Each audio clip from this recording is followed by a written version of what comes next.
Hi hello నమస్తే, నేను మీ Ashok Regoti. Welcome to Baita news. ఈరోజు మార్నింగ్ న్యూస్లో భాగంగా పాత్రికేయ మిత్రులు ఎటువంటి వార్తలు మన ముందుకు తీసుకొచ్చారో చూద్దాం. చేరేదెవరు కాంగ్రెస్లో జాయినింగ్స్పై సస్పెన్స్.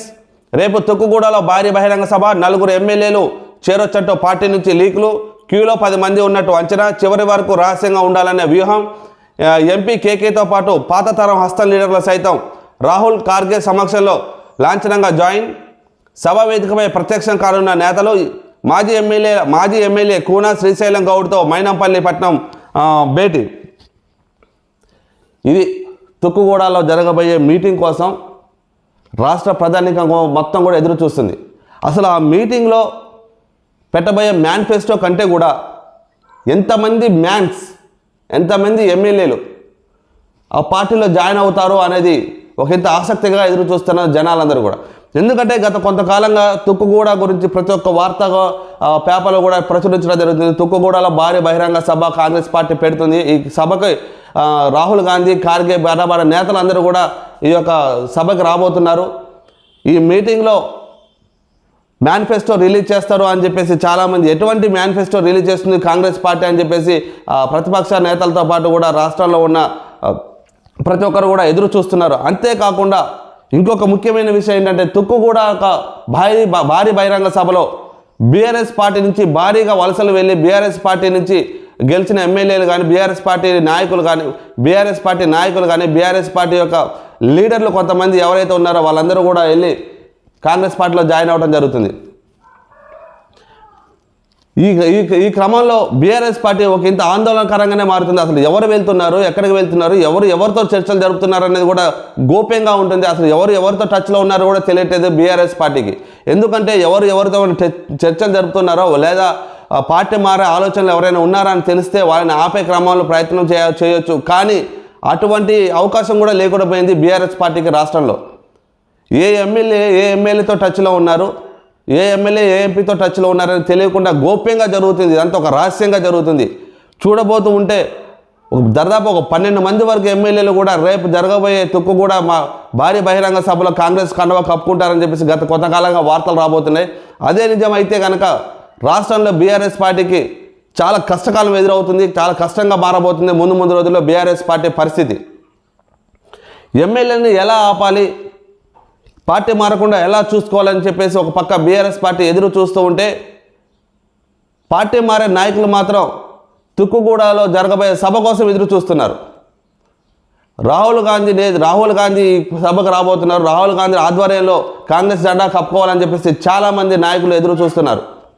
రేపు తుక్కుగూడలో భారీ బహిరంగ సభ. 4 ఎమ్మెల్యేలు చేరొచ్చంటూ పార్టీ నుంచి లీకులు. క్యూలో 10 మంది ఉన్నట్టు అంచనా. అదిగో మనం ఇప్పుడు అనుకున్నట్టుగానే అదే క్రమంలో ఒక 10 మంది ఎమ్మెల్యేలు క్యూలో ఉన్నారు. ఖచ్చితంగా కాంగ్రెస్ పార్టీలో జాయిన్ కాబోతున్నారు అని చెప్పేసి క్లియర్గా ప్రచురించడం జరిగింది. చివరి వరకు రహస్యంగా ఉండాలి వ్యూహం. ఎంపీ కేకేతో పాటు పాత తరం హస్తం లీడర్లు సైతం, ఒక ఎంపీ కేకేనే కాకుండా పాత తరం అంటే ఇంతకుముందు కాంగ్రెస్ పార్టీలో ఉండి బీఆర్ఎస్ పార్టీలో జాయిన్ అయిన హస్తం పార్టీలో గెలిచిన వాళ్ళందరూ కూడా బీఆర్ఎస్ పార్టీలో జాయిన్ అయ్యారు. మళ్ళీ ఇప్పుడు కాంగ్రెస్ పార్టీ గెలిచిన తర్వాత వాళ్ళకి ఎటువంటి మొహమాటం లేకుండా మళ్ళీ బీఆర్ఎస్ పార్టీ నుంచి కాంగ్రెస్ పార్టీలోకి జాయిన్ అవ్వడానికి సిద్ధంగా ఉన్నారు. వీళ్ళంతా పాత తరం వారు. ఎందుకంటే ఏ గూటి పక్షి ఆ గూటి పాట పాడుతుంది అన్నట్టుగా వాళ్ళు ఎక్కడ ఉన్నా సరే మళ్ళీ వచ్చి వాళ్ళ పార్టీలో వాళ్ళు జాయిన్ అవ్వడం సిద్ధంగా ఉన్నారు. ఇలాంటి వారిని కేసీఆర్ కానీ, కేటీఆర్ కానీ, హరీష్ రావు కానీ ఖచ్చితంగా ఆపలేరు. ఎందుకు అంటే ఫస్ట్ నుంచి కాంగ్రెస్ పార్టీలో ఉండి కాంగ్రెస్ పార్టీ ద్వారా గెలిచి తర్వాత మీ బీఆర్ఎస్ పార్టీలోకి వచ్చారు వీళ్ళంతా. ఇప్పుడు వాళ్ళ ఇంటికి వాళ్ళు వెళ్తారంటలో ఎటువంటి అనుమానం లేదు. వాళ్ళెవ్వరిని మీరు ఆపలేరు. రేపు జరగబోయే తుక్కుగూడ భారీ బహిరంగ సభ ఏదైతే ఉందో అది బీఆర్ఎస్ పార్టీకి ఒక షాక్గా మిగలబోతుందా రాష్ట్రంలో చూద్దాం. కాంగ్రెస్ ఆధ్వర్యంలో నిర్వహించనున్న తుక్కుగూడ సభ పొలిటికల్ వర్గాల ఉత్కంఠ రేపుతుంది. ఇందులో పాల్గొనేందుకు పార్టీ అగ్రనేతలు వస్తుండగా వారి ఆధ్వర్యంలో బీఆర్ఎస్ నుంచి పలువురు ఎమ్మెల్యేలు కాంగ్రెస్లో చేరుతున్నట్టు పొలిటికల్ సర్కిల్లో చర్చ జరుగుతుంది. దీనికి తోడు కాంగ్రెస్ సైతం లీకులు ఇవ్వడం ఎందుకో బలాన్ని చేకూర్చుంది. ఎంతమంది ఎమ్మెల్యేలు చేరబోతున్నారనేది సస్పెన్స్గా మారింది. 4 ఎమ్మెల్యేలు హస్తం గూటికి చేరబోతున్నట్టు కొందరు ప్రచారం చేస్తుండగా డజన్ మంది వరకు రాబోతున్నారని కొందరు చెబుతున్నారు. కానీ జాయినింగ్స్పై చివరి నిమిషం వరకు సస్పెన్స్ మెయింటైన్ చేయాలని కాంగ్రెస్ భావిస్తున్నట్టు తెలుస్తుంది. ఎందుకంటే ముందుగానే ఎవరు జాయిన్ అయిపోతున్నారో ముందుగానే లీక్ చేస్తే ఖచ్చితంగా బీఆర్ఎస్ పార్టీ అధిష్టానం ఏదైతే ఉందో వాళ్ళని బెదిరించైనా సరే, వాళ్ళని బ్రతిమలాడినైనా సరే ఆపుకుంటుంది. కాబట్టి సస్పెన్స్ మెయింటైన్ చేయాలి అని చెప్తూనే ఒక పక్క బీఆర్ఎస్ పార్టీ వాళ్ళ కేడర్కి గుబులు పుట్టించాలని చెప్పేసి లీక్ చేస్తుంది కాంగ్రెస్ పార్టీ అని క్లియర్గా మనకు అర్థమవుతుంది. రేపు జరగబోయే తుక్కుగూడ భారీ బహిరంగ సభలో బీఆర్ఎస్ పార్టీ నుంచి కొంతమంది ఎమ్మెల్యేలు మాలో జాయిన్ అవుతారు అని చెప్పేసి కొంతమంది చెప్తూనే ఇంకా కొంతమంది డజన్ మంది ఎమ్మెల్యేలు ఇంకా చేరబోతున్నారు, వారి పేర్లు మాత్రం బయట పెట్టము అని చెప్పేసి లీకులు ఇవ్వడం జరుగుతుంది. అంటే ప్రతిపక్ష పార్టీని బీఆర్ఎస్ పార్టీ ఏదైతుందో ఆ పార్టీకి ఒక ఇంత గుబులు మొదలవుతుంది, వాళ్ళకి టెన్షన్ స్టార్ట్ చేసింది. వీళ్ళు మైండ్ గేమ్ ఆడుతున్నారని క్లియర్గా అర్థమవుతుంది. ప్రతిపక్ష పార్టీని డైనమాలో పడేయడం కోసం వీళ్ళు మైండ్ గేమ్ ఆడుతున్నారు. ఒకవేళ ఇదే నిజం అయితే కనుక బీఆర్ఎస్ పార్టీ తెలంగాణలో దాని పార్టీ పరిస్థితి చాలా దారుణంగా తయారవబోతుంది ముందు రోజుల్లో. ఒకప్పుడు సీఎం రేవంత్ రెడ్డి చెప్పినట్టుగానే మీ ముగ్గురు తప్ప బీఆర్ఎస్ పార్టీలో ఎవరు మిగలరు, ఎవరు ఉండరు, బీఆర్ఎస్ పార్టీ కాలగమనంలో కలిసిపోతుంది అని చెప్పేసి ఒకప్పుడు సంచలనమైన వ్యాఖ్య చేశారు సీఎం రేవంత్ రెడ్డి. అదే నిజం కాబోతుందా, లేకపోతే తన అన్న మాటలు నిజం చేయడం కోసం సీఎం రేవంత్ రెడ్డి నడుం బిగించారా? బీఆర్ఎస్ పార్టీలో ఉన్న ఎమ్మెల్యేలందరూ కూడా కాంగ్రెస్ పార్టీలో జాయిన్ చేసుకుంటున్నారు. ఇది నిజం కాబోతుందా అనేది ఒక ఇంత అనుమానం వ్యక్తం అవుతుంది. పార్టీలో ఎవరెవరు చేరబోతున్నారనే విషయంపై కాంగ్రెస్ పార్టీ ఇప్పటివరకు అధికారంగా ఎలాంటి ప్రకటన చేయలేదు. కానీ పార్టీ మారుతున్న ఎమ్మెల్యేలో మాత్రం ఇంటర్నల్గా ఒప్పందాలు పూర్తయినట్టు టాక్. ఇందులో గ్రేటర్ హైదరాబాద్తో పాటు జిల్లాలకు సంబంధించిన బీఆర్ఎస్ ఎమ్మెల్యే ఉన్నట్టు తెలుస్తున్నది. అధిష్టానం నుంచి గ్రీన్ సిగ్నల్ వచ్చిన ఎమ్మెల్యేలకు ఏఐసిసి అగ్రనేతల సమక్షంలో కండువా కప్పి పార్టీలోకి ఆహ్వానించేందుకు డిపిసిసి ప్లాన్ చేసింది. ఈ డజన్ మందిలో రాజ్యసభ సభ్యుడు కేకే సనయిత ఎమ్మెల్యే ఉన్నట్టు తెలుస్తుంది. వీరిలో కొందరిని నేడు రేవంత్ సమక్షంలో పార్టీలో చేరాలనే ప్రయత్నాలు చేస్తున్నారు. ఇక్కడ చేరిన తర్వాత ఏఐసిసి పెద్దల సమక్షంలో మరో కండువా కప్పుకునేందుకు సిద్ధమైనట్టు సమాచారం. మరి కొంతమంది ఎమ్మెల్యేలను ఓ ప్రైవేట్ హోటల్లో ఏఐసిసి అగ్రనేతలు ఏఐసిసి రాష్ట్ర ఇన్ఛార్జ్ దీపాదాస్ సమక్షంలో కండువా కప్పుకోవాలని రాష్ట్ర నేతలు భావిస్తున్నారు. ఇది పరిస్థితి. కాంగ్రెస్ పార్టీ బీఆర్ఎస్ పార్టీని పూర్తి స్థాయిలో దృష్టి పెట్టింది. ఆ పార్టీని ఖాళీ చేయాలని చెప్పేసి క్లియర్గా అర్థమవుతుంది ఈ ప్రచురించిన వార్తను బట్టి చూస్తే. ఎందుకు అంటే వాళ్ళు ఎవరెవరు ఏ ఎమ్మెల్యేలను ఎలా టచ్లో తీసుకున్నారో, వాళ్ళతో ఎలా మంతనాలు చేస్తున్నారో, వాళ్ళు ఎలా జాయిన్ చేసుకోవాలని చెప్పేసి పూర్తి స్థాయిలో ప్రణాళికలు సిద్ధం చేసుకొని వారిని కాంగ్రెస్ పార్టీలోకి జాయిన్ చేసుకుంటున్నారు. సీనియర్ నేతలందరూ కూడా కాంగ్రెస్ పార్టీలోకి జాయిన్ అవుతున్నారు. వారితో టచ్లు ఉన్న ఎమ్మెల్యేలు ఎవరైతే ఉన్నారో ఆ సీనియర్స్ బాటలోనే మేము కూడా నడుస్తామని వారితో పాటు వీళ్ళు కూడా వెళ్ళడం జరుగుతుంది. అది క్లియర్గా అర్థమవుతుంది. ఏదేమైనప్పటికీ రేపు జరగబోయే తుక్కుగూడ భారీ బహిరంగ సభ మాత్రం ఉత్కంఠను రేపబోతుంది. వీళ్ళు చేస్తున్న వీరు ఎటువంటి మేనిఫెస్టో రిలీజ్ చేస్తారని చూడటానికి ముందుగా దానికంటే ఎక్కువగా కూడా రేపు అసలు ఎవరెవరు జాయిన్ అయిపోతున్నారు, ఎవరెవరు జాయిన్ అవుతున్నారు బీఆర్ఎస్ పార్టీ నుంచి కాంగ్రెస్ పార్టీలోకి అని ఒక ఉత్కంఠంగా ఎదురు చూస్తున్నారు రాష్ట్ర ప్రజానీకం. అలాగే లీడర్లు కూడా చాలామంది కూడా టెన్షన్ మొదలైంది అందరిలో కూడా. ఏం జరగబోతుంది రేపు తుక్కుగూడలో, అసలు ఎవరు జాయిన్ కాబోతున్నారు, అసలు బీఆర్ఎస్ పరిస్థితి రేపటితో ఎలా ఉండబోతుంది, రేపు ఎంతమంది లీడర్లు అందులో జాయిన్ కాబోతున్నారు? ఎందుకంటే కాంగ్రెస్ పార్టీ చెప్పకనే చెప్తుంది మాకు కొంతమంది ఎమ్మెల్యేలు టచ్లో ఉన్నారు, కొంతమంది సీనియర్స్ టచ్లో ఉన్నారు, మేము వారిని రేపు జాయిన్ చేసుకుంటున్నామని చెప్తూనే కొంతమంది పేర్లు బయట పెడుతుంది, మరి కొంతమంది పేర్లని హోల్డ్లో పెడుతుంది.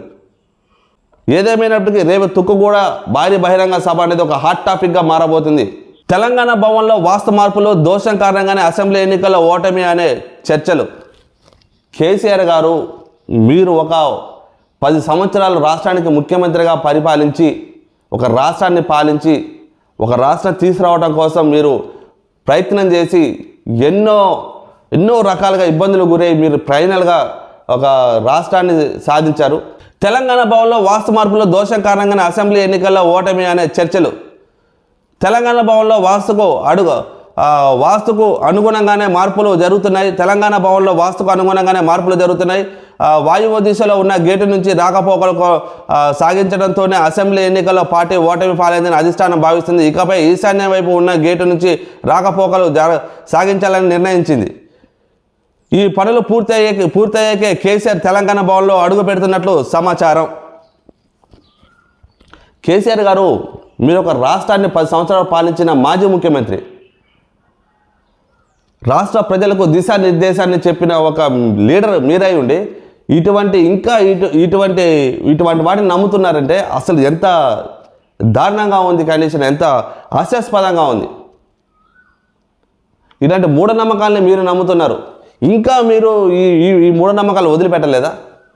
ఇంకా ఎంతకాలం అని చెప్పేసి ఇలా వాస్తు మార్పులు చేసుకోవడం, ముందు వాస్తు మార్పులు చేసుకోవడం కాదు, ముందు మీ పార్టీలో మార్పులు చేయండి. ఫస్ట్ మీ పార్టీలో మార్పులు చేయండి, తర్వాత మీ వాస్తు మార్పులు చేయండి. మీకోసం ఎవరైతే పోరాడతారో, మీకోసం ఎవరైతే ముందు నడుస్తారో అలాంటి వాళ్ళని దగ్గర తీసుకోండి. అప్పుడు మీ పార్టీ వాస్తు బాగుంటుంది. స్వలాభం కోసం వచ్చిన వాళ్ళందరూ దూరం పెట్టండి. ఎవరైతే పార్టీ కోసం పనిచేస్తారో, ఎవరైతే పార్టీ కోసం దేనికైనా సిద్ధమంటారో అలాంటి వాళ్ళని దగ్గర తీసుకోండి. అప్పుడు మీ పార్టీ వాస్తు బాగుంటుంది. అప్పుడు మీ పార్టీ బాగుంటుంది. ఈ గేట్లు మార్చడం, ఈ రోడ్లు మార్చడం, ఈ బిల్డింగ్లు మార్చడం ఇవన్నీ వేస్ట్ ముచ్చట్లు. ఈ ఒక 10 సంవత్సరాలు రాష్ట్రాన్ని పాలించిన ముఖ్యమంత్రి అయ్యండి ఇలాంటి మూఢనమ్మకాలు మీరు నమ్ముతున్నారు. అసలు మీరు ఎటువంటి మెసేజ్ పాస్ చేస్తున్నారు జనాలకి? ఈశాన్యం, వాయువ్యం, ఆగ్నేయం ఏంది? ఈ మూఢనమ్మకాలని ఏంది అసలు?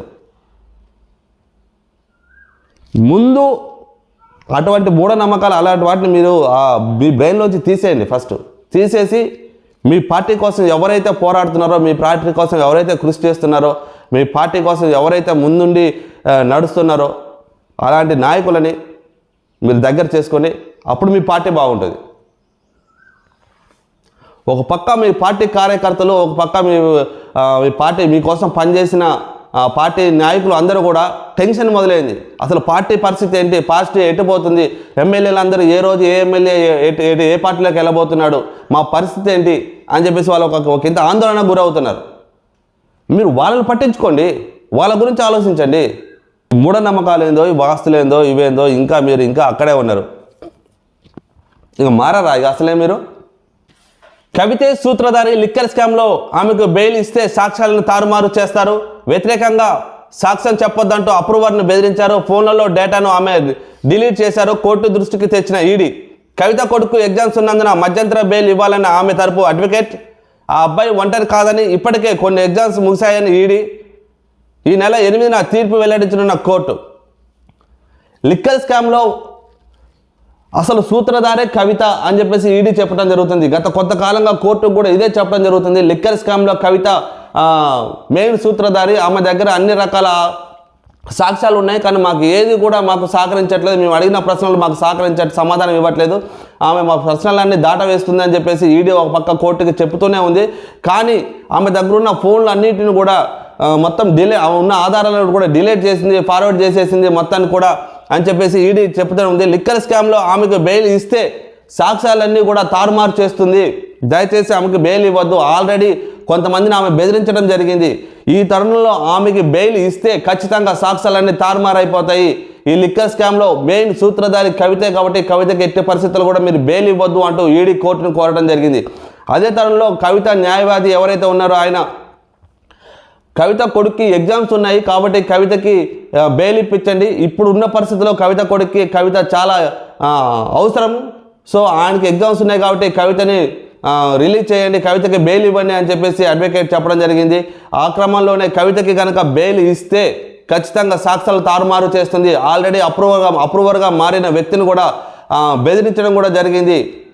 పూర్తి ఆధారాలు మా దగ్గర ఉన్నాయని చెప్పేసి ఒక పక్క ఈడీ చెప్తూనే ఉన్నది. అంతేకాకుండా కవిత కొడుకు ఆల్రెడీ సగం ఎగ్జామ్స్ అయిపోయినాయి, అయినా కూడా ఆయన ఒంటరివాడి కాదు, ఆయన ఒంటరిగా లేడు. కవిత కొడుకు ఎగ్జామ్స్ కూడా సగం ముగిశాయి. ఈ తరుణంలో ఆమెకి ఎట్టి పరిస్థితుల్లో కూడా బెయిల్ ఇవ్వద్దు అని చెప్పేసి ఈడీ ఖరాఖండిగా కోర్టుకి చెప్పడం జరిగింది. ఈ నెల 8వ తారీఖున తీర్పు వెల్లడించనున్న కోర్టు. మరి ఈ నెల 8వ తారీఖున ఏమవుతుంది? అసలు నిజంగా వాదనలు అయితే వినిపించారు. ఈడీ తరపు వాదనలు, ఈడీ తరపు న్యాయవాదులు తమ వాదనలు, అటు కవిత తరపు న్యాయవాదులు తమ వాదనలు వినిపించారు. ఫైనల్గా కోర్టు ఎటువంటి తీర్పుని ఇస్తుందనేది 8వ తారీఖు వరకు ఎదురు చూడాల్సిందే. ముఖ్యంగా ఈడీ మాత్రం ఖరాఖండిగా చెబుతుంది లిక్కర్ స్కామ్లో ప్రధాన సూత్రధారి కవితే కాబట్టి ఈ టైంలో ఆమె కనుక బెయిల్ ఇవ్వద్దు అని చెప్పేసి కోర్టుకి ఖరాఖండిగా చెప్పడం జరిగింది ఈడీ. డ్రగ్స్ వద్దన్నందుకు పెట్రోల్ పోసి తండ్రిని చంపిన కొడుకు, నిప్పంటుకొని పరిగెడుతున్న బండరాయితో బాది హత్య. రంగారెడ్డి జిల్లా తుర్కయంజాలో ఘటన, పరారీలో నిందితుడు, స్పెషల్ టీంతో గాలిస్తున్న పోలీసులు. ఎంత దారుణం చూడండి. మనం కొంతకాలంగా చెప్పుకుంటూనే ఉన్నాం, ఈ డ్రగ్స్ మహమ్మారి అనేది భావితరాలని డ్రగ్స్కి బానిస చేస్తుంది, వాళ్ళకి ఫ్యూచర్ మొత్తం కూడా నాశనం అయిపోతుంది. దయచేసి అధికారులందరూ కూడా డ్రగ్స్ మీద దృష్టి పెట్టండి. వాళ్ళందరూ ఎవరైతే డ్రగ్స్ అమ్ముతారో వాళ్ళ మీద కఠినమైన చర్యలు తీసుకోండి అని చెప్పేసి గత కొంతకాలంగా మనం చెప్తూనే వస్తున్నాము. ఈరోజు డ్రగ్స్కి బానిసైన ఒక అబ్బాయి తన తండ్రి మీద పెట్రోల్ పోసి నిప్పంటియడం జరిగింది. ఆయన పారిపోతుంటే మళ్ళీ ఎక్కడ బ్రతుకుతాడో అని చెప్పేసి ఒక పెద్ద బండరాయితోటి తనను కొట్టి చంపడం కూడా ఎంత దారుణమైన సంఘటన ఈ వార్త. అసలు చదువుతుంటేనే వింటుంటేనే ఒళ్ళు గగురుపాట్లు వచ్చేస్తున్నాయి. అంత దారుణమైన సంఘటన చూడండి. డ్రగ్స్ మానేయి, డ్రగ్స్కి అలవాటు పడొద్దు, డ్రగ్స్ ఆరోగ్యానికి మంచిది కాదు, ఇది అన్ని రకాలుగా చెడు అని చెప్పేసి తండ్రి మందలించినందుకు తండ్రి మీద పెట్రోల్ పోసి నిప్పంటించి మరీ బండరాయితో కొట్టి మరీ చంపారు. ఇలాంటి దారుణమైన ఈ సంఘటన చూడండి. కాబట్టి అధికారులకు ఫస్ట్ నుంచి చెప్తున్నాము, డ్రగ్స్ ఎవరైతే అమ్ముతారో అలాంటి వారిని కఠినంగా శిక్షించండి. డ్రగ్స్ రహిత రాష్ట్రంగా తెలంగాణని చూడాలి అని ప్రజలు కోరుకుంటున్నారు. ఆ విధంగానే అడుగులు వేయండి.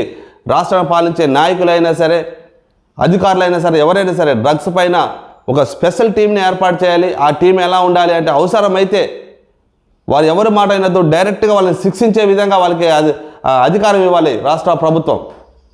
అప్పుడైతేనే ఈ డ్రగ్స్ నియంత్రణలోకి వస్తుంది. చిన్న చిన్న పిల్లల దగ్గర నుంచి యువత వరకు ప్రతి ఒక్కరు కూడా ఈరోజు డ్రగ్స్కి అలవాటు పడే అవకాశాలు ఉన్నాయి. మన వార్తల్లో కూడా చూసాము, ఒక ప్రభుత్వ పాఠశాల పక్కనే ఉన్న ఒక చిన్న డబ్బా కొట్టు దగ్గర కూడా చాక్లెట్ల రూపంలో డ్రగ్స్ అలవాటు చేస్తున్నారు పిల్లలకి. ఆ తర్వాత వాళ్ళ దగ్గర నుంచి 100 రూపాయలు, 1000 రూపాయలు, 1500 అలా డబ్బులు వసూలు చేసి అలవాటు అయిన తర్వాత ఆ చాక్లెట్లు కొనుక్కోవడం జరుగుతుంది. ఇట్లా డ్రగ్స్కి బానిస చేసి యువతని పెడదోవ పట్టిస్తున్నారు కొన్ని అరాచక శక్తులు. ఇలాంటి అరాచక శక్తులను మీరు అణిచివేయాలి. డ్రగ్స్ రహిత రాష్ట్రంగా తెలంగాణను చూడాలని చెప్పేసి చాలామంది తల్లిదండ్రులు కోరుకుంటున్నారు. అలాగే ప్రజలు కూడా, రాష్ట్రంలో ఉన్న ప్రజలు ప్రతి ఒక్కరు కూడా అదే కోరుకుంటున్నారు. డ్రగ్స్ మానేయాలని మందలించిన తండ్రిని చంపేశాడు కొడుకు. తండ్రిపై పెట్రోల్ పోసి నిప్పంటించి బండరాయితో బాధి హత్య చేశాడు. ఈ ఘటన రంగారెడ్డి జిల్లా తుర్కయంజాలో జరిగింది. తుర్కయంజాలోని ఆరెంజ్ రెవెన్యూలో నివాసం ఉంటున్న తిరుపతి అనురాగ్ 27 ఆవారగా తిరుగుతున్నాడు. మద్యం, గంజాయి, డ్రగ్స్కు బానిసగా మారాడు. తన విలాసాల కోసం ఇంట్లో డబ్బులు తీసుకుంటున్నాడు. దీంతో కుటుంబ సభ్యులు అతన్ని డి అడిక్షన్ సెంటర్లో చేర్చారు. అతను ఆ మత్తుకు ఏదైతే బానిస అయ్యారో ఆ మత్తు నుంచి ఆయన బయటపడాలని చెప్పి డి అడిక్షన్ సెంటర్లో జాయిన్ చేశారు ఆ అబ్బాయిని. ఇంట్లో అతనికి మత్తు కావాలి, అతనికి డ్రగ్స్ కావాలని చెప్పేసి ఇంట్లో దాచుకునే డబ్బులు కూడా తీసుకొని వెళ్ళి ఏదైతే ఉందో ఆ మత్తు పదార్థాలు కొనుక్కోవడం, మత్తుకి బానిస అయిపోవడం ఇలా కొనసాగుతూనే ఉంది గత కొంతకాలంగా. మందలిచ్చినందుకు తండ్రిని చంపేసింది ఆయన. డ్రగ్స్ వద్దు బాబు, ఇది తీసుకుంటే నీ జీవితం నాశనం అయిపోద్ది, దయచేసి ఇది మానేయి అని చెప్పేసి డి అడిక్షన్ సెంటర్లో జాయిన్ చేసడం కూడా జరిగింది. అయినా కూడా మత్తుకు బానిస అయిన తర్వాత పరిస్థితి ఎలా ఉంటుంది, ఇదొక నిదర్శనం.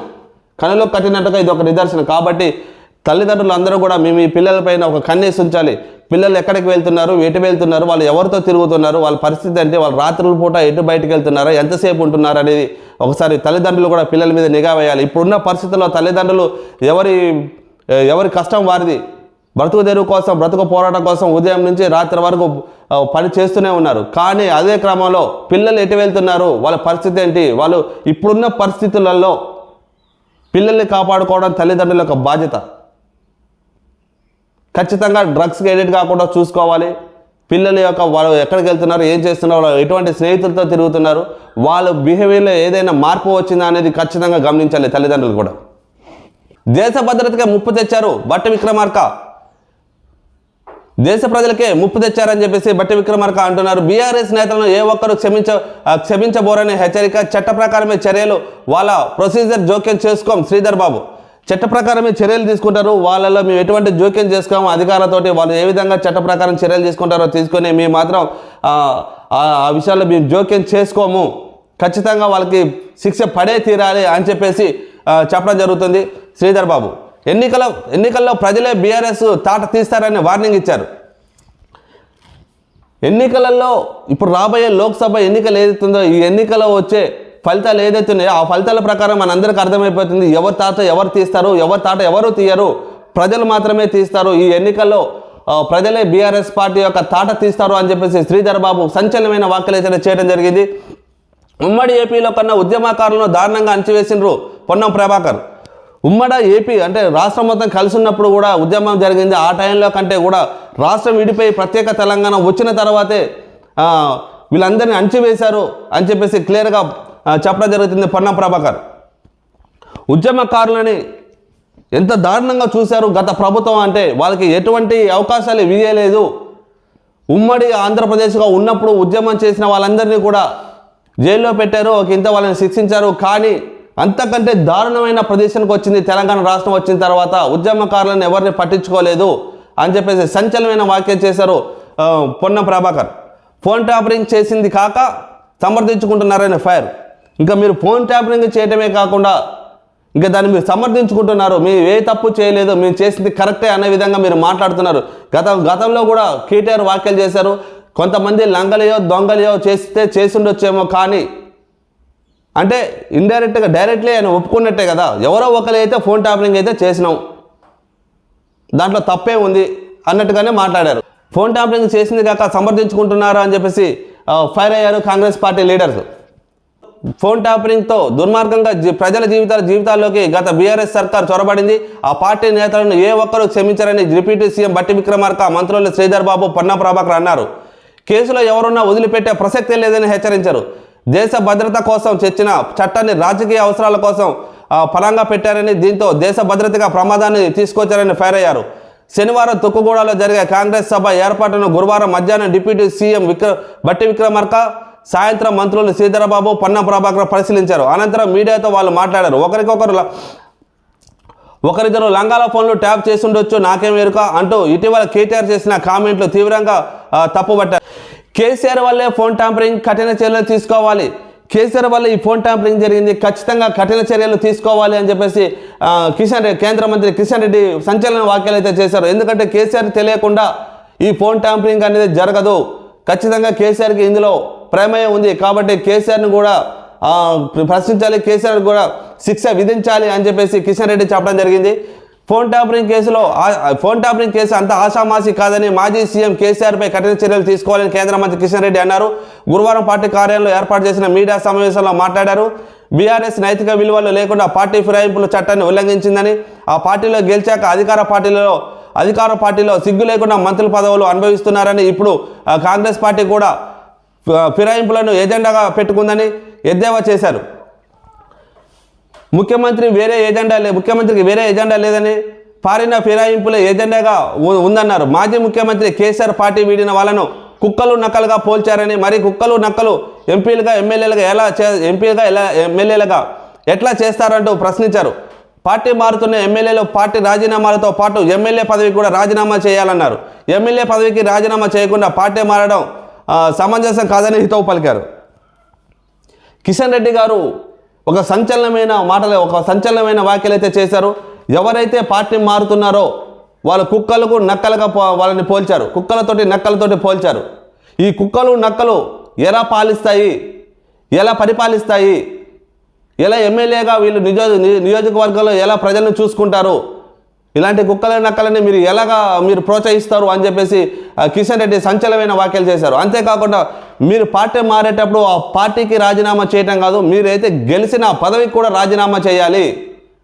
ఒక పార్టీకి రాజీనామా చేసి మీరు వేరే పార్టీలో అదే పదవితో ఉండటం కాదు.